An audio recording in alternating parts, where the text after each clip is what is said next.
What's up everybody, welcome back to the channel Nuts and Bolts.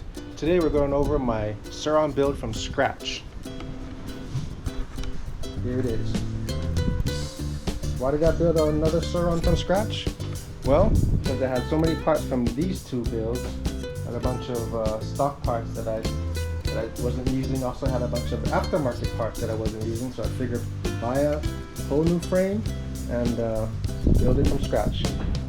So I'm going to talk about what I experienced through this whole build, pearls, pitfalls, and all the issues I've had while building this bike. I'm going to talk about all the hard to find parts and easy to find parts, and I'll walk you through what I did. Alright, enjoy the build.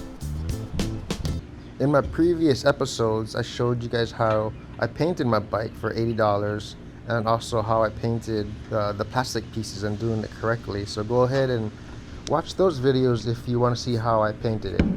So the first steps I did with assembly was putting on the base plate for the battery and putting on the DC converter and all the side plates. Don't forget to use blue Loctite on all your screws. I ended up going with the prickly front plate because I had a hard time finding the stock front plate.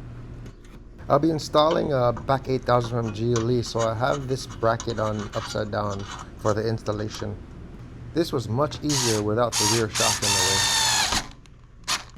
After installing this brand new lock, I'm putting on the plastic covering, and there's 2 screws on the side, and don't forget there's 2 on the bottom also that I did not show. This NTC peg bracket was left over from my last build. Next I'm putting together the headset, and I've never done this before, and it was quite a learning experience for me. The gaps and the tolerances in between each of these pieces were like pretty much non-existent and super tight. Do yourself a favor and get a set of these Nipix pliers. They're freaking awesome. I use them for so many things. This was probably one of the most frustrating parts of the whole build.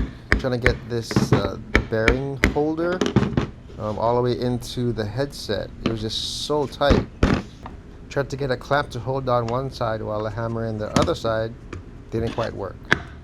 So I ended up just kind of bearing the pain and using my thumb to hold down one side while I hammer in the other side like 0.5 millimeter at a time while I spin it.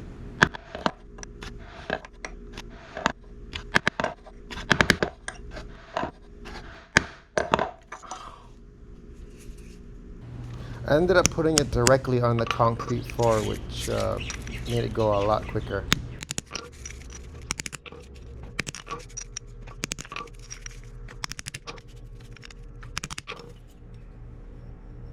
Finally, thank goodness. To get the headset seated correctly, there's a headset press tool that you can buy. It's not too expensive, maybe like 30 bucks. I ended up going to Home Depot and buying a bunch of pieces that mimic the press. I didn't want to wait, and it was actually a lot cheaper.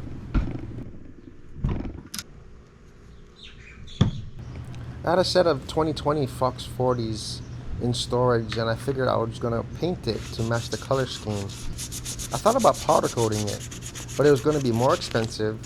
Also, I'd have to take it apart, take all the internals out, then powder coat it, and finally find someone to put it back all together again, because I couldn't do it.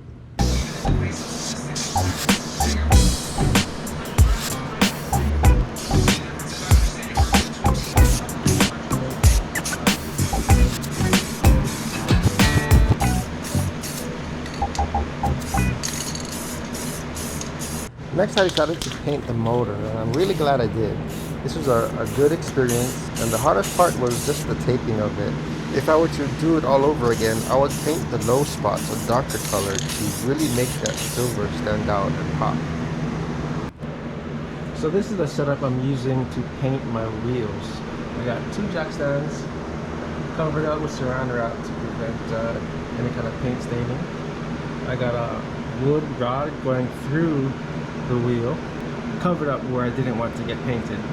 So right now I'm just painting the rim itself and the nipples. In this way, it'll be really easy to paint. All I do is spin it, I keep the can in one spot. Get a real nice even coat.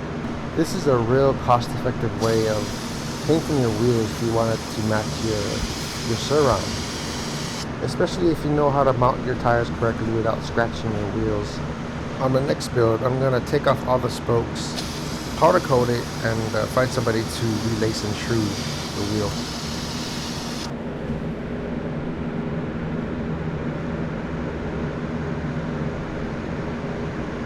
This is where I got my spacers for the motor mounts on Amazon. I used these for the square spacer and a grinder to custom fit the size.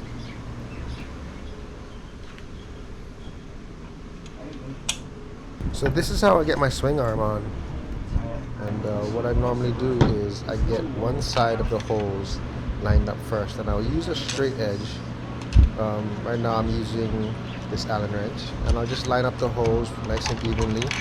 And once they are, I'll get that one side axle in, and then I'll go to the other side and I'll line up the hose with the Allen wrench again. And once that's lined up, the axle goes right through.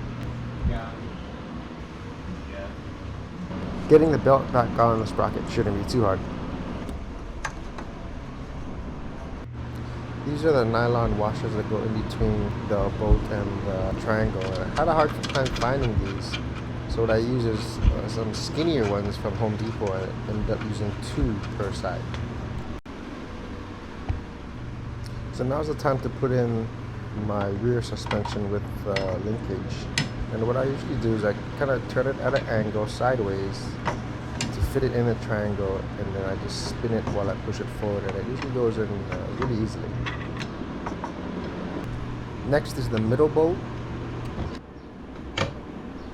then the top bolt, and last is the bolt that goes to the top of the shop. Next I'll be installing both sides of the pegs so I can lock it down to the jack stand and make the rest of the install much more stable.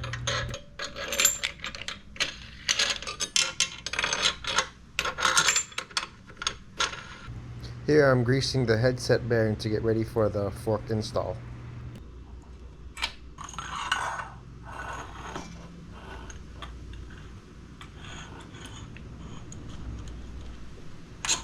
Here I'm trying to center the 2 stanchions on the upper crown. I'm not trying to force it. I'll give it a little tap, a little nudge to help it in, and then push it down with my fingers. Don't forget your spacers need to be a couple millimeters taller than your stem so they can be locked into place correctly. And forget about those star lock nuts. Always use a stem lock. It pushes your 2 upper and lower crowns together and makes it real tight. And don't forget about the 7 pinch bolts for the upper and lower crowns. You make them snug, but don't make them just like super duper tight.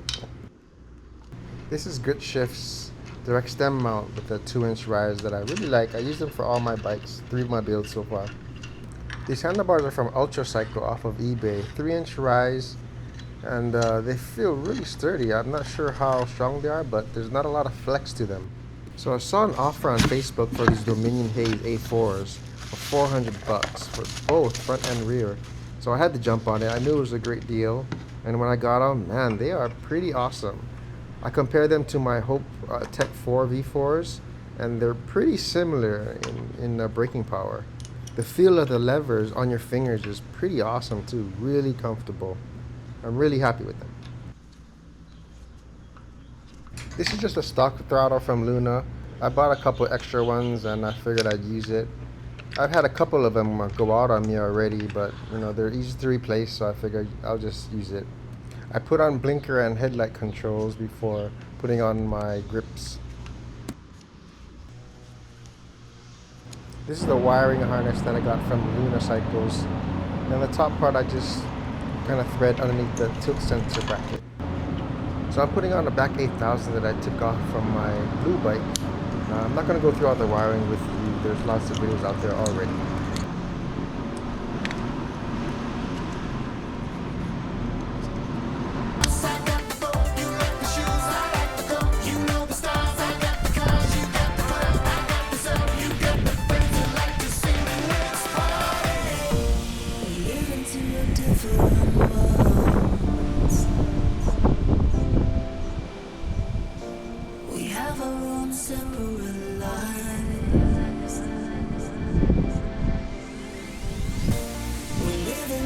Different